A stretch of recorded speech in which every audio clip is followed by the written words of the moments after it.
তুমি কি ফ্রেশার্স আর মেডিকেলের রিপ্রেজেন্টেটিভ হতে চাইছো? তাহলে আজকের এই ভিডিওটা শেষ অবধি দেখো, কারণ আজকে এই ভিডিওতে আমরা জানবো ফ্রেশার্সদের কেন এমআর জব নেওয়া হয় না, ফার্মাসিউটিক্যাল কোম্পানিগুলো কি চায়, তাদের কি বক্তব্য, কোন অ্যাসপেক্টে একটা ফ্রেশার্সকে তারা জবে নেয় সেটাও আমরা জানবো। আর জানবো যে তুমি ফ্রেশার্স হয়েও কিভাবে এমআর এর প্রিপারেশন নেবে এবং কিভাবে বা চাকরি পাবে। তাহলে প্রথম প্রশ্ন যে কেন কোম্পানি রিজেক্ট করে দেয়। আমি জানি তোমাদের মধ্যে অনেকেই আছো যে কোনো একটি কোম্পানিতে কল করেছিলে যে আমি একজন ফ্রেশার্স, আমি এই চাকরি করতে চাই, এমআর জব করতে চাই। তারা প্রথমেই বলে যে তোমাকে নেওয়া হবে না বা আপনাকে আমি নেব না, এটা বলে দেয়। এমনকি এটাও হয় যে হয়তো ইন্টারভিউ ডেকেছে, ইন্টারভিউ হলো, তারপরেও আমরা বুঝতে পারি যে আমার দ্বারা এই ইন্টারভিউটা ক্র্যাক করা সম্ভব হলো না।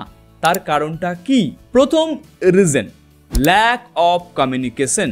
এমআর জবের একটা বড় স্কিল হচ্ছে কমিউনিকেশন। ফ্রেশার্সদের মধ্যে অনেকেরই এই জিনিসটা দেখা যায় না। ইংলিশ কিংবা বাংলা কোনো ভাষাতেই ফ্লুয়েন্টভাবে সে কথা বলতে পারে না, এটা অন্যতম প্রবলেম, যার ফলে তারা সুযোগ পেয়েও সুযোগ হাতছাড়া করে দেয়। ডক্টরের সাথে যেহেতু সায়েন্টিফিক কিছু কথা বলতে হবে, সায়েন্টিফিক কিছু টার্ম ইউজ করতে হবে, আর এটাও যেহেতু কমিউনিকেশনের মধ্যে পোর দেখতে পাই, তাই কোম্পানি বলে যে এই ছেলেটাকে নেওয়া যাবে না। Sorry for the interrupt.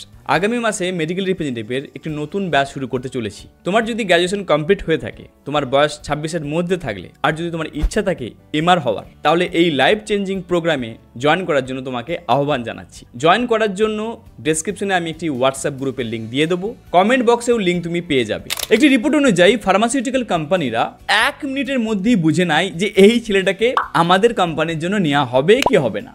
তাহলে বুঝতে পারছো, যখন তুমি ইন্টারভিউ দিতে গেছো 1 মিনিটের মধ্যেই ডিসিশন নিয়ে ফেলে যে এই ছেলেটা যোগ্য না অযোগ্য। রিজন নাম্বার 2, ফিল্ড ওয়ার্কের কোনো এক্সপিরিয়েন্স থাকে না ফ্রেশার্সদের। একটা এমআরকে প্রতিদিন 8 থেকে 10টা ডক্টর ভিজিট করতে হয়। তাহলে একটি অনভিজ্ঞ স্টুডেন্টের এটা সম্ভব নয় যে 10টা ডক্টর ভিজিট করা, তার কাছে এটা একদমই অজানা আছে। সেলসের কোনো এক্সপিরিয়েন্স নাই, এটাও একটি কারণ, যার ফলে বলে যে ভাই আমরা তো ফ্রেশার্স নেব না, অন্তত 6 মাসের একটা অভিজ্ঞতা নিয়ে এসো। আবার এর মধ্যে তো অনেকে জানোই না যে ফিল্ড ওয়ার্ক কাকে বলে, ফিল্ড জব কাকে বলে। অনেকে বলে যে দাদা আমাকে একটু চাকরি করে দিন না, এমআর হতে চাইছি, আমার গ্র্যাজুয়েশন কমপ্লিট। তাকে যদি প্রশ্ন করা হয় যে তুমি তো জানো কি ভাই যে এমআর জবটা কি, ফিল্ড জব কি করতে হয়, অনেকে বলে না স্যার আমার তো জানা নেই, না দাদা আমি তো জানি না। তাহলে এটা তোমাকে জানতে হবে। এই যে গ্যাপ ক্রিয়েট হচ্ছে, তাহলে তুমি কিভাবে এক্সপেক্ট করছো যে তোমাকে কোম্পানি নেবে? 3 নম্বর পয়েন্ট, যেটা অন্যতম কারণ, মেডিকেল নলেজ না থাকা।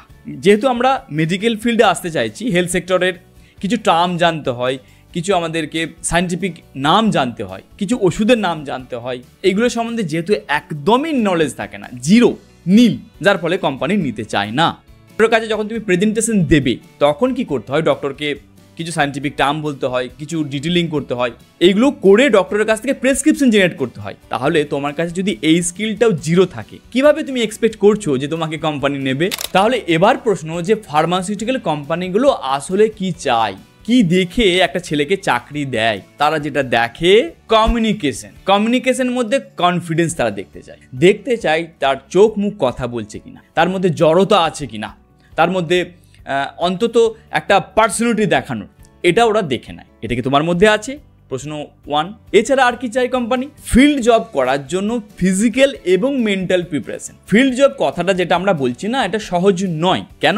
এই যে ধরো এখন গ্রীষ্মকাল চলছে, 40 ডিগ্রি তাপমাত্রা, বলছে যে সতর্কীকরণ আছে পশ্চিমের জেলাগুলোতে, বীরভূম, পশ্চিম বর্ধমান, পূর্ব বর্ধমান, পুরুলিয়া, বাঁকুড়া, অনেক জায়গাতে দেখা যায় যে 40 ডিগ্রি তাপমাত্রাতে হওয়ার জন্য কেউ বের হতে চায় না। কিন্তু মেডিকেল রিপ্রেজেন্টেটিভ এমন একটি প্রফেশন, 40 ডিগ্রি তাপমাত্রা হলেও তোমাকে কাজে বেরোতে হবে। আবার এমনও দেখি শীতকালেতে শৈত্যপ্রবাহ হচ্ছে, এই পশ্চিমের জেলাগুলোতে দেখা যাচ্ছে 5 ডিগ্রি 4 ডিগ্রি অবধি নেমে যায়, তখনও তোমাকে কাজ করতে হবে। তাহলে এই যে মেন্টালিটিটা তোমার থাকতে হবে যে ভাই আমাকে কাজ করতে হবে। এক হচ্ছে আমার মেন্টালি ফিট থাকতে হবে, তার সাথে ফিজিক্যালি ফিটটাও শো করতে হবে যে তুমি তার মধ্যে যোগ্যতা আছো কিনা। এটাও কিন্তু কোম্পানি দেখে নেয়। আর একটা জিনিস কোম্পানি দেখে নেয় যখন কোনো একটা ইন্টারভিউ সেশন চলে, যে ক্যান্ডিডেটটা ফাস্ট লার্নিং কিনা, সহজেই শিখে যাচ্ছে কিনা, অল্প কথায় কাজ যেন বেশি হয়, সেটা কিন্তু দেখে নেয়। তার জন্য দেখবে কি করে ইন্টারভিউ দিতে গিয়ে অনেক সময় কি করে যে ডিটেলিং পোর্শন দিয়ে দেয়, 5 লাইনে একটা ডিটেলিং দিয়ে দেয়, বলে যে তোমাকে 10 মিনিট সময় দিলাম, মুখস্থ করে বলো। বা ওই কোম্পানি একটা ডিটেলিং বুক দেখিয়ে বলে চলো দেখি প্রেজেন্টেশন করো। এরকম কিছু কিছু অ্যাক্টিভিটির মাধ্যমে দেখে নেয় যে ছেলেটা ফাস্ট লার্নিং আছে কিনা। এই যে প্যারামিটারগুলো দেখতে পাচ্ছ, তুমি যদি পরপর টিক করে যাও যে হ্যাঁ আমি পরপর জিনিসগুলো আমি বিল্ড করে ফেলেছি, সে কোম্পানি তোমাকে কেন নেবে না, তাই না? তাহলে আমরা কোম্পানির ডিমান্ডটা বুঝে গেলাম। দেখো, কোম্পানির ম্যানেজাররা একটা সুন্দর কথা বলে, কি বলে যে আমরা কোম্পানির প্রোডাক্ট বুঝিয়ে দেবো, কিন্তু কখনো একটা ছেলের অ্যাটিটিউড তৈরি করতে পারবো না। We can teach product but not attitude. এটা কিন্তু কোম্পানির ম্যানেজারদের বক্তব্য থাকে। তাহলে তোমার অ্যাটিটিউড বিল্ড করতে হবে। তাহলে বোধহয় এবার তোমরা অনেকে বোধহয় ক্লান্ত হয়ে পড়েছো, ভাবছো বোধহয় আমার আর হবে না এই চাকরিটা, কি করা যায়? না রে ভাই না, উপায় আছে। উপায় কি? তোমাকে একটি প্রপার ট্রেনিং নিতে হবে। এই ট্রেনিংটা তুমি সেলফ লার্নিংয়ের মাধ্যমে নিতে পারো। বর্তমানে গুগলের জামানায়, বর্তমানে ইন্টারনেটের জামানায় ট্রেনিংয়ের অপশন হাজারো, ফ্রিতে বলছি। তোমার যদি চোখ কান তুমি যদি খুলে রাখো আর তোমার যদি ইন্টেন্ট স্ট্রং থাকে, তো you can learn from anywhere. YouTube থেকে শেখো, গুগল থেকে শেখো, বা বিভিন্ন সোর্স অ্যাপ্লাই করো। তোমার দাদার কাছ থেকে ইনফরমেশন নাও, তোমার আশেপাশে যে আছে তার কাছ থেকে ট্রেনিং নাও, প্রপার ট্রেনিং নাও যে একটা এমআর হওয়ার জন্য কি কি প্যারামিটার লাগে সেটা আমি ফিল আপ করবো। ওকে, এটা তোমাকে দেখতে হবে। তোমাকে তার মধ্যে সেখানে কি জানতে হবে, প্রোডাক্ট নলেজ সম্বন্ধে জানতে হবে, ডক্টর কীভাবে ডিটেলিং করতে হয় জানতে হবে, সেলস কনসেপ্টটা কি জানতে হবে, ইন্টারভিউর জন্য নিজেকে প্রিপারেশন নিতে হবে। এর সাথে তুমি আর্টিস করতে পারো, প্র্যাকটিক্যাল বেস নলেজ নিতে পারো। তোমার লোকালয়ে যে কোনো একটু ফার্মা যে সবগুলো আছে, যে মেডিকেল সবগুলো আছে, সেখানে গিয়ে কিছুক্ষণ সময় দেওয়া, ইনফরমেশন নেওয়া মেডিসিন সম্বন্ধে, ড্রাগ সম্বন্ধে, তাহলে প্র্যাকটিক্যাল নলেজ নেওয়ার চেষ্টা করো। সঙ্গে যেটা করো, ডেলি প্র্যাকটিস করো। প্র্যাকটিস বলতে কি জিনিস? ইন্টারভিউয়ের জন্য যা যা প্রশ্ন হতে পারে, কিভাবে তুমি কথা বলবে, কিভাবে নিজেকে ইন্ট্রোডাকশন দেবে, এটা তোমাকে প্র্যাকটিস করতে হবে। তাতে তুমি ক্যামেরাকে ইউজ করো, আয়নার সামনে প্র্যাকটিস করো। প্র্যাকটিসের জন্য একটা ডেমো তোমাকে দিয়ে দিচ্ছি, 1 লাইনের ডেমো। ধরো তোমাকে আমি বললাম তোমার নাম কি, তুমি বলতে পারো আমার নাম রাহুল, আমার বয়স 23, my name is Rahul, I am 23 ইয়ার।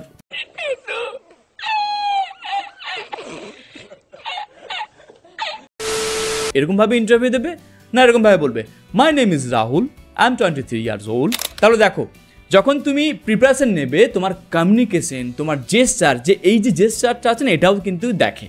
বা তুমি কিভাবে কথা বলছো, এরকমভাবে কথা বলছো না কাঁপতে কাঁপতে কথা বলছো, বা না তোমার হাতটা এরকমভাবে এরকম করছো, এই যে জেস্চারও কিন্তু মুভমেন্টগুলো দেখে। তাহলে তুমি যত বেশি প্র্যাকটিস করবে, আয়নার সামনে হোক বা ক্যামেরা অন করেই হোক, তাতে তোমার কনফিডেন্স আস্তে আস্তে বিল্ড হবে, ইন্টারভিউ দেওয়াটা সহজ হবে। আর কি প্রিপারেশন নিতে পারো? একটি ভালো রেজুমে তৈরি করো। এই রেজুমের মধ্যে তোমার ডিটেলস যেন ভালো করে থাকে। অনেকে রেজুমে আছে এত বিচ্ছিরি হয়, ভুলভাল রেজুমে দিয়ে দেয়, কোম্পানি প্রথমেই রিজেক্ট করে দেয়। তার একটা ভালো রেজুমে তৈরি করো। তোমার যদি কোনো সিনিয়র দাদা থাকে, তার কাছ থেকে একটি ফরম্যাট নিয়ে নিজের মতো করে বানিয়ে নাও। এর সাথে তুমি আর কি করতে পারো? তুমি কোথাও কোথাও ট্রেনিং নিতে পারো। ট্রেনিংয়ের কথা যখন উঠলো, আগামী মাসের 10 তারিখ থেকে আমি একটি নতুন ব্যাচ শুরু করছি। এই ব্যাচের সিট সংখ্যা লিমিটেড। 10টা স্টুডেন্টকে আমি ট্রেনিং প্রোভাইড করব। ট্রেনিংটা হবে অনলাইন মোডে। বিস্তারিত জানার জন্য ডেসক্রিপশনে আমি একটি হোয়াটসঅ্যাপ গ্রুপের লিঙ্ক দিয়ে দিচ্ছি, জয়েন করে ওখান থেকে ইনফরমেশন নিয়ে নাও। এছাড়াও আমি কমেন্টেও হোয়াটসঅ্যাপ গ্রুপের লিঙ্ক প্রোভাইড করে দেবো, তোমরা জয়েন করে যেও। তবে একটি কথা বলবো, এমআর হওয়ার ইচ্ছা থাকলেই জয়েন করো। যদি ইচ্ছা না থাকে বা তোমার যদি মনে হয় যে আমার বয়স 29, 30 হয়ে গেছে, সেই ক্ষেত্রে বলবো যে এই গ্রুপে জয়েন করে খুব একটা তোমার লাভ হবে না। তাহলে এই ভিডিও থেকে আমরা কি জানলাম? ফ্রেশার্স হলে যে রিজেক্ট হয় তা নয়, আনট্রেন স্টুডেন্ট হওয়ার জন্যই তুমি রিজেক্ট হও। দেখো, বর্তমানে যে এমআররা কাজ করছে, তারা তো কোনো একটা সময় ফ্রেশার্স ছিল, কিন্তু তাদের মধ্যে একটা জিনিস ছিল, তারা কিন্তু ট্রেন হয়ে গিয়েছিল। সো ট্রেনিংটা মাস্ট, এটা আমাদের মাথায় রাখতে হবে। Without training, without knowledge we can crack.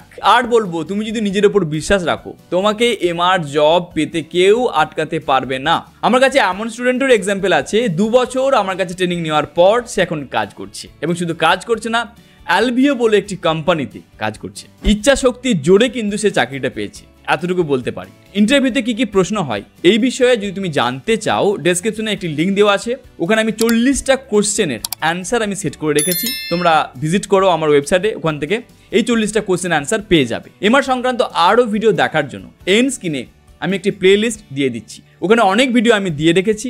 আশা করবো ওই ভিডিওতেও তোমার অনেকটাই উপকার হবে। ভিডিওটা কেমন লাগলো অবশ্যই কমেন্ট করে জানিও, লাইক করে দাও আর শেয়ার করে দাও বন্ধুদের মাঝে।